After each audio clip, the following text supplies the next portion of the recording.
come to talk about the next update for Minecraft on the Xbox 360.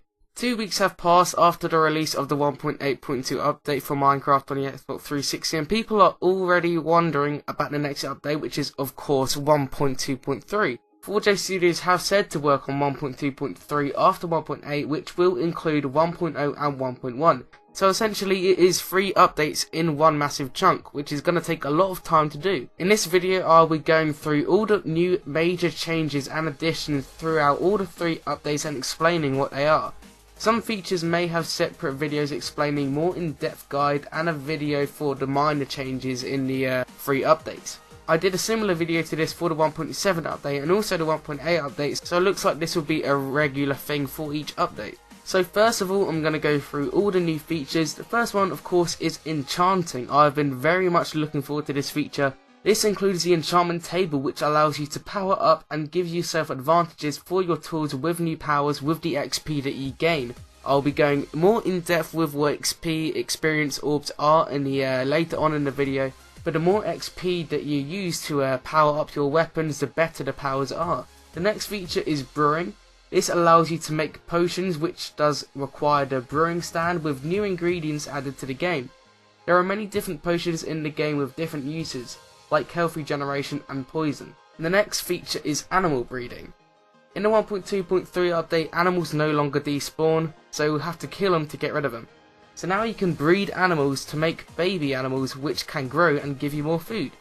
This can be done by using wheat to attract 2 animals at once, and then they mate and make little cute baby animals, as you can see in the picture above. The next feature of course is experience orbs. Experience orbs, or known as XP, is dropped from mobs, hostile or passive mobs, and they gain you ranks to use to enchant your weapon. In a late update after 1.2, XP is also dropped from ores in a later update. The next feature is Ender Pearls. Now I know some of you guys might be thinking that Ender Pearls is already in the game. It was released in the 1.8. However, it was added without any uses or any features at all, so it's pretty useless. Ender Pearls are dropped by Endermen, and now they have 2 uses. The first use is that it can be thrown to teleport to the location where you've thrown it, taking minor damage. It is also used to create an Eye of Ender, and I will go into more in depth later in the video as to what an Eye of Ender is. The next feature is a new game mode which is called Hardcore Mode. It is set on the hard difficulty and only allows you to have 1 life and 1 life only. This means if you die, the world will automatically get locked and deleted forever, and you can no longer go on that save game. Once you've started a world in Hardcore Mode, you cannot change the game mode at all. It is locked in Hardcore Mode, so this is a great game mode if you want sort of a challenge, which is bare survival, so you will be limited to what you can do, as if you died then that's it. The next feature is item repair. If you have 2 of the same tool and they for example they are both at half health, if you use these 2 in a workbench, they can be combined to make 1 of that tool, which is now full health because 2 of the tools were both at half health. The next major feature added to 1.2.3 is the End. The End, or otherwise known as the Ender, is a new dimension containing Endermen and a new Ender Dragon boss. The Ender portal is found in a stronghold, and you need 12 Eye of Enders to enter and activate the Ender portal. The next feature is zombie sieges. These now occur at night in NPC villages. A group of zombies will now invade an NPC villages, breaking down doors and, basically eating the villagers alive. Zombies can now also break through all wooden doors if it is set on hard difficulty, that is. So if I were you, I'd buckle up and get an iron door, because zombies will break down your wooden doors now. So those are all the new major features, and next we are going to be talking about the new mobs. The first one is the Ender Dragon boss. Like I said, it is found in the new End dimension. Now of course it is a boss, so it is very, very hard to kill, but it also drops loads of XP. When you kill the boss, it plays the newly ending credits for Minecraft. So Minecraft now has an end now. Once you kill the dragon, it plays the rolling credits, and then it will place you back in your normal world. The next mob is the mob that we've all been waiting for. This is the villagers that now spawn inside the NPC villages that we got in 1.8. There are many types of villages, not just one, such as the blacksmith. The blacksmith now has a chest which you can loot sometimes, and the chest also sometimes contains diamonds. Villages don't really do anything in this update, but in a later update they will be used for trading. The next new mob related to the NPC villages is the Iron Golem. The Iron Golem spawns in NPC villages when there are 16 villagers at a time. It's a passive mob and it protects villagers from zombies. The Iron Golem is very strong and it is very hard to kill. If you start attacking the Iron Golem, of course it will turn angry and start attacking you. Iron Golems can also be crafted using 4 iron blocks and a pumpkin. The next new mob is a Snow Golem. Now in my opinion this mob is pretty pointless and pretty unnecessary mob. Doesn't really do much apart from push mobs back a little by using snowballs. So snowballs don't damage the mobs at all. It also melts in deserts, jungles and in water. So it's pretty useless to be quite frank. The next mob is the Ocelots or cats. They spawn in jungle biomes and they turn to cats when they are tamed using fish. There are 3 different textures of cats and they can be used to defend creepers as creepers are scared of the cats. So they are very useful when going out and about in caves. The next mob is the Mushroom Cows. They spawn in the new mushroom biome which was added, and I'll go into more depth into what that is later in the video. They act as cows but they now have different textures. When they are sheared they drop mushrooms and turn back to normal cows, which is a bit weird. But the next new mob is found in the Nether. This is the Magma Cube. This is basically the Nether's version of the slime. They act as slimes and they bounce up and down just like slimes. When a big one is killed it splits into smaller magma cubes. The magma cubes have a 25% chance of dropping a single magma cream which is used in potions. The next mob is also found in the Nether. This is a Blaze. A Blaze is a hostile mob in the Nether and can fly. A Blaze is also found in monster spawners in the Nether fortresses, which is a new generated structure in the Nether. They shoot fire charges and drop 0 to 1 blaze rods which are used to create a brewing stand and make blaze powder. Next is new items and blocks. The first one is mycelium. This is basically the naturally generated block in the mushroom biome replacing dirt. It's virtually identical to dirt and it has no uses, just as a decoration.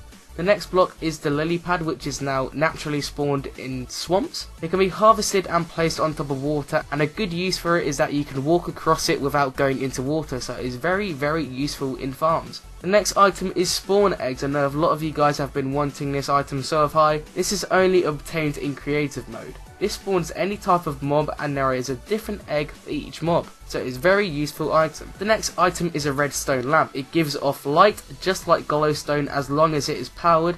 It is crafted using redstone and glowstone. The next item is the Eye of Ender. The Eye of Ender is crafted using blaze powder and an ender pearl. When thrown, the ender pearl goes into the direction of where an end portal frame is located. You need 12 eyes of enders to fill in the frame and activate the portal. Now what I've just talked about, the next block is the end portal frame. This is found in a stronghold and acts as a portal to the end. As said before, it can only be activated by placing 12 eyes of enders in each slot. The next new block is endstone. Of course this is found in the end. This is the natural block found in the end. It acts just like cobblestone. It is mined easily, although it is very hard to obtain. The only difference that endstone has is that it is slightly higher blast resistance than stone. The next block is nether brick. Nether brick is found in nether fortresses. It can be used to craft nether stairs and nether fences. Which brings me to my next block, which is nether fences. They also spawn in nether fortresses and it is craftable with nether brick. It is also immune to fire. The next block is nether stairs, which again spawn in nether fortresses and is craftable with nether brick. The next block is a glass bottle. This is used to collect water which can be used in a brewing stand. This is also crafted using glass and is also used as potions. The next new block is a fire charge. This acts like flint and steel, but it can be thrown onto targets, unlike flint and steel. It can be crafted using blaze powder, coal and gunpowder. The next block is a nether wart. This is a new plant which is grown in the nether, found in nether fortresses, and can be only grown onto soul sand. It is critical for potions as it is used to make the awkward potion, which is a base for most potions. The next new item is a spider eye. This is a poisonous food but can be used in potions. It is dropped by spiders and cave spiders. Another new item is a blaze rod. This is dropped by blazes and can be used to make potions, blaze powder, and is used to craft a brewing stand. It can also be used as a source in a furnace. The next item is blaze powder, which is relating to the blaze rod. Again, it can be crafted from a blaze rod and it has many things it can be crafted into, such as magma cream, the Eye of Ender and fire charge. It is also used in potions. The next new block is a ghast tier, which is dropped by ghasts in the nether and dropped 0 to 1 at a time. It can be used for many potions. Next item is magma cream, which is also found in the nether. It can be crafted with slime balls and blaze powder, but it is also dropped from magma cubes. It can also be used for potions. Next item is the gold nugget. The gold nugget is dropped from zombie pigmen. It can be crafted into a gold ingot using 9 of them, and it can also be used to craft a glistering melon and golden apples. A gold ingot can be used to make 9 golden nuggets. The final new item is the glistering melon. This cannot be eaten, but it is used for potions. It can be crafted using a single melon and a single golden nugget. Next we are moving on to the biome changes. First of all, the swamp biomes are more swampier. Swamps now have darker grass, darker water and lily pads to give a swampier feel. They have now re-added beaches. If you guys don't know, beaches for whatever reason were removed in the 1.8 update and they are re-added in the 1.2.3 update. There's a new biome which is the jungle biome. This includes a new type of wood, leaves and saplings, and these create giant jungle trees. The jungle biome also contains ocelots. The second new biome is the mushroom biome. Like I said before, it contains naturally generated giant mushrooms, mushroom cows and also mycelium. It is a very rare biome.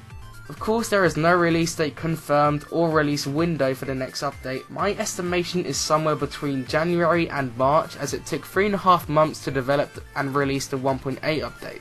Now, none of this info is 100% confirmed, but we will most likely be seeing all of these changes in the next update, because 4J Studios stated that they are working up to the PC's equivalent of 1.2.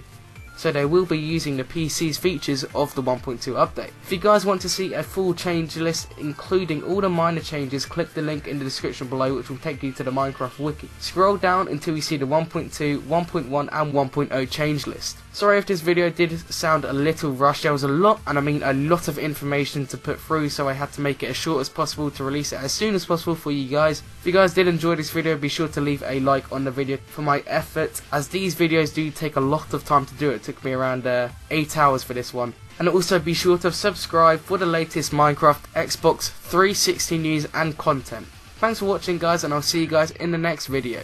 Lemon out.